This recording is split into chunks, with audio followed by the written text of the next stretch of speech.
Good evening, everyone. So it's Sunday night, the 28th of October, 2025. Today we are going to talk about neuro-linguistic programming. As I mentioned before, it's something that I've trained in. So today it's going to be about unlocking the power of neuro-linguistic programming. So welcome back to Be Yourself Unapologetically, the show where we explore tools, techniques, and ideas that help us live better, think clearer, and grow stronger. So I'm your host, Becca.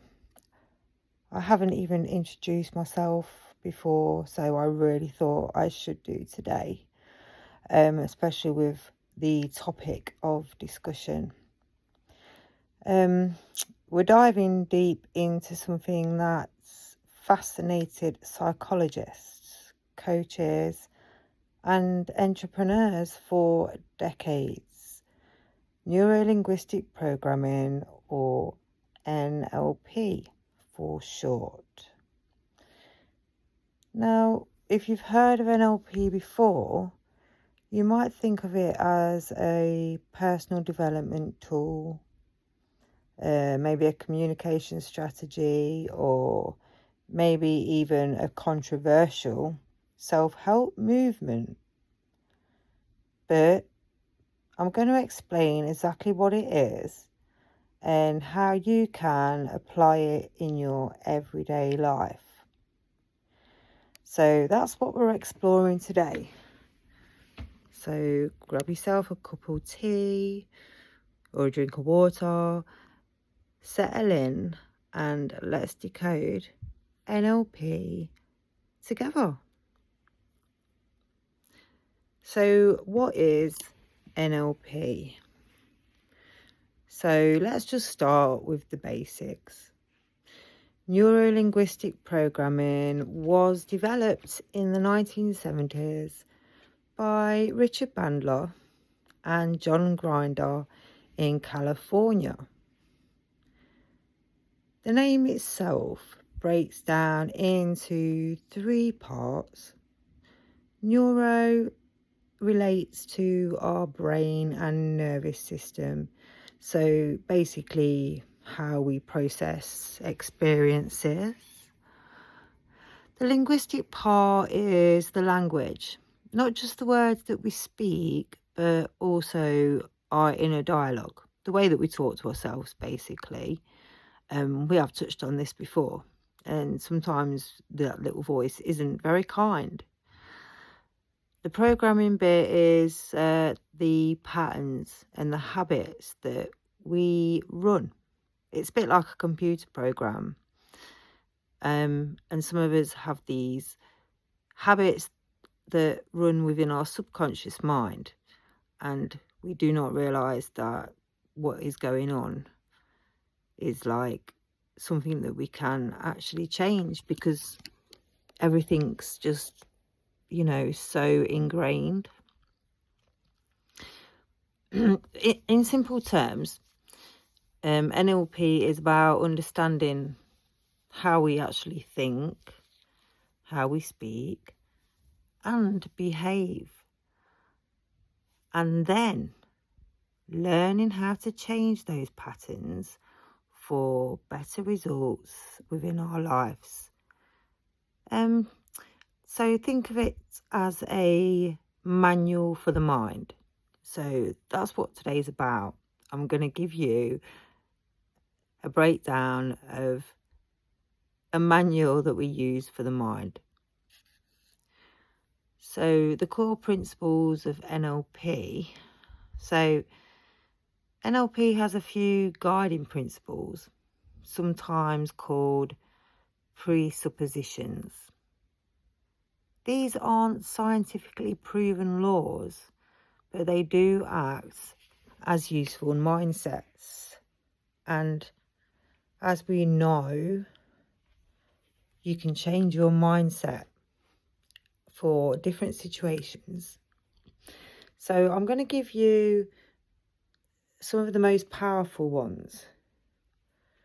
So one of the most powerful presuppositions is the map is not the territory. So what this actually means is our perception of reality is not reality itself. Each of us creates a mental map of the world, shaped by our beliefs, values, and past experiences. By understanding this, we can appreciate why people think differently and stop assuming that our view is the only truth. Now, there's another one that is, there is no failure, only feedback. So every outcome is information. Instead of labeling experiences as failures, NLP encourages us to treat them as feedback loops. What worked, what didn't, and how can we adapt our way of thinking? If one person can do it, others can learn it. NLP was built on modelling. Bandler and Grinder studied people who were excellent in their fields. Therapists, communicators, leaders, and they tried to decode what they did unconsciously so that others could learn it too. There's a belief in NLP that we already have all the resources that we need. This principle says that people are not broken. They just need to learn how to access their inner resources at the right time. So these presuppositions, these principles give NLP its empowering and optimistic tone. So I'm going to tell you about some of the techniques now, the techniques of NLP. So, right, okay, now let's get practical. NLP is famous for its techniques, many of which are still widely used in coaching and therapy. Like I say, when I was learning coaching, I learned NLP, and there's a good reason why. So a lot of these techniques are still used. So I'm going to give you a few that you might find interesting. So anchoring, this is about linking a specific emotional state to a trigger.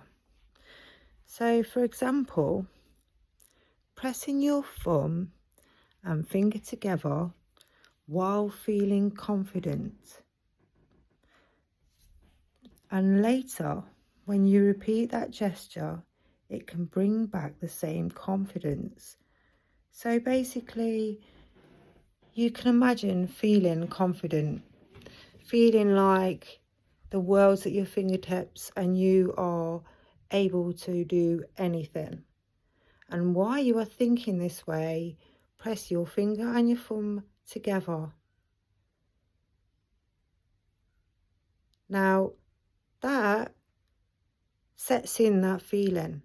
So when you press your finger and your thumb together again, it will provoke that same feeling. I mean, athletes use this a lot before competitions. Now, I've spoke about reframing before. So reframing is changing the way you view a situation.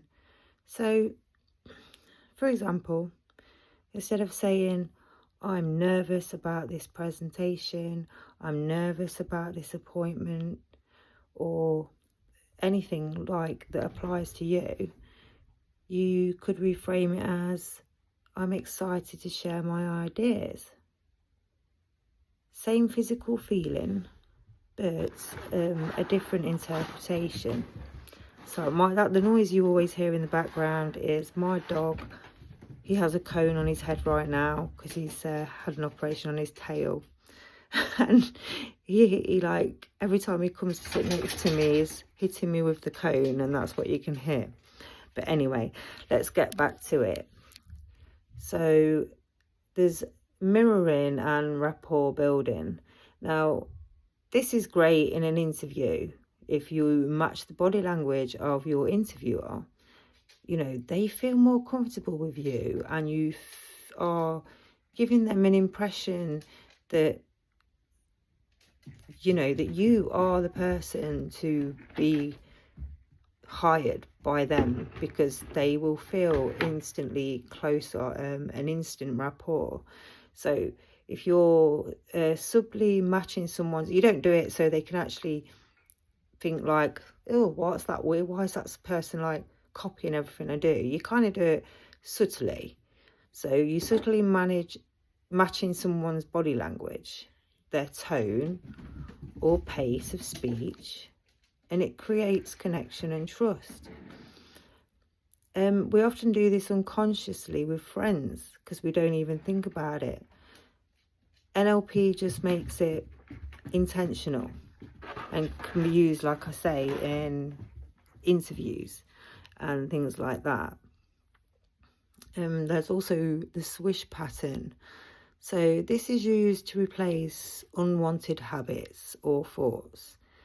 Imagine like an unhelpful image, like you procrastinating.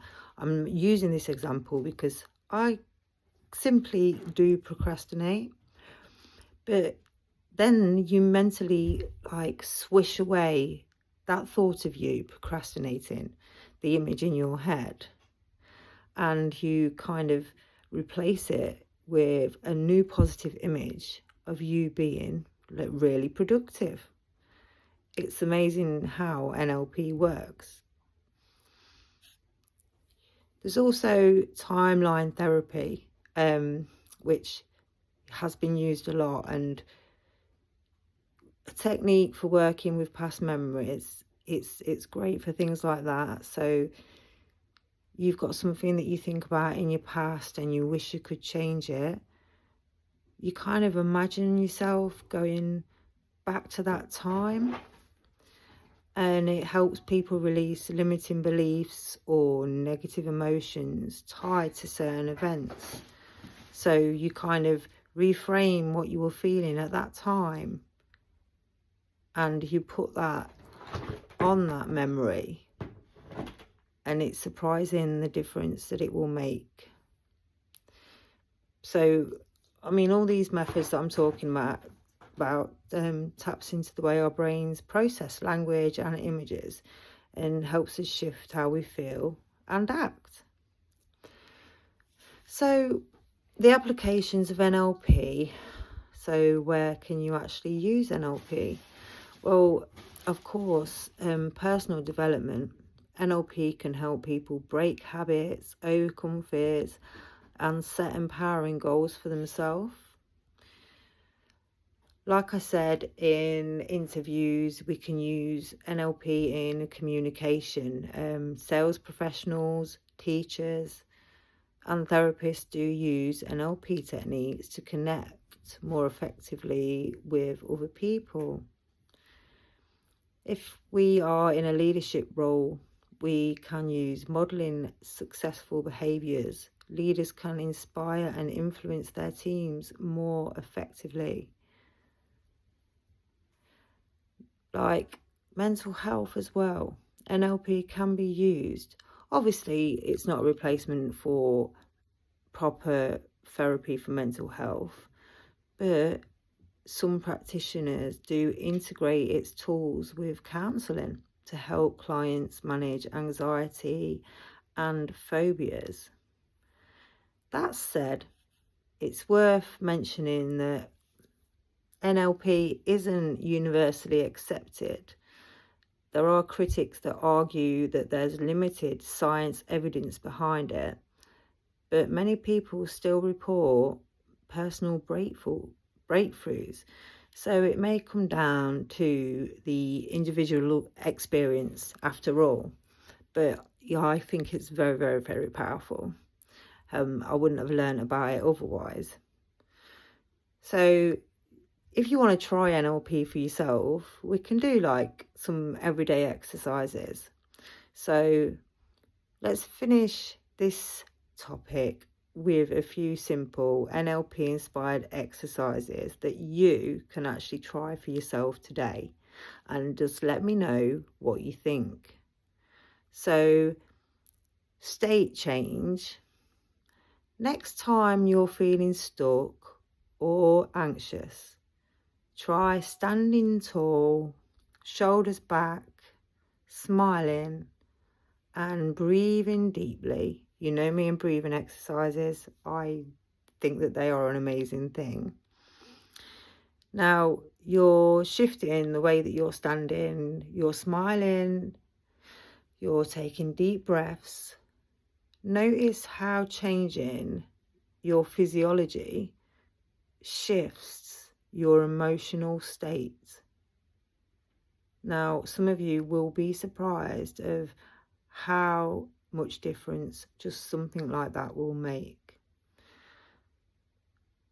So, as well, you could try reframing a thought.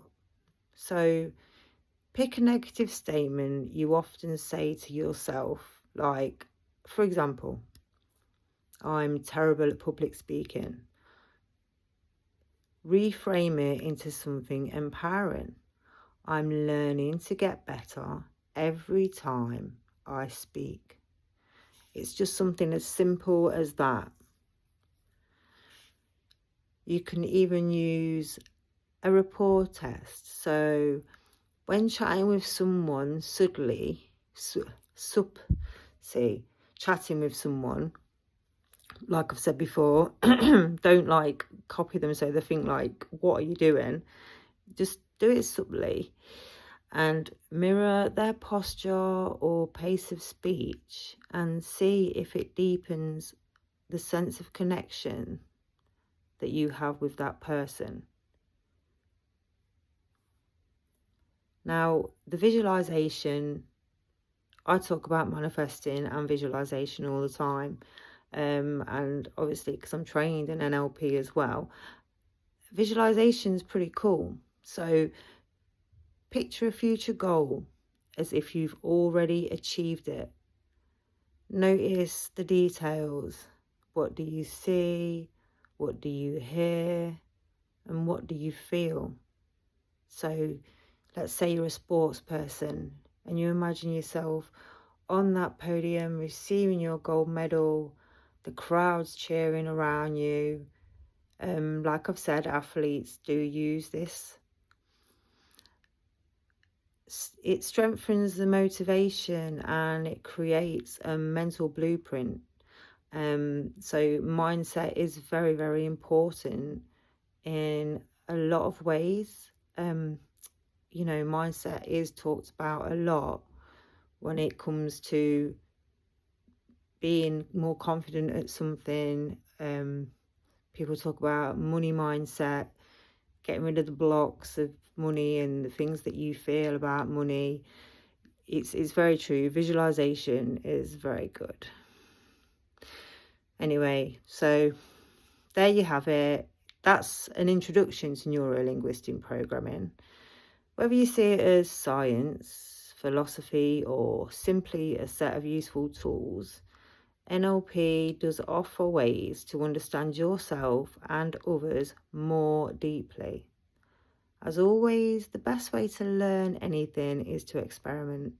Just try one of the techniques this week and see what shifts for you. Thank you so much for listening to Be Yourself Unapologetically. If you actually enjoyed this episode, please subscribe, leave a review, or share it with someone who's curious about the mind. Until next time, remember, your map is not the territory, and every moment is a chance to reprogram your reality.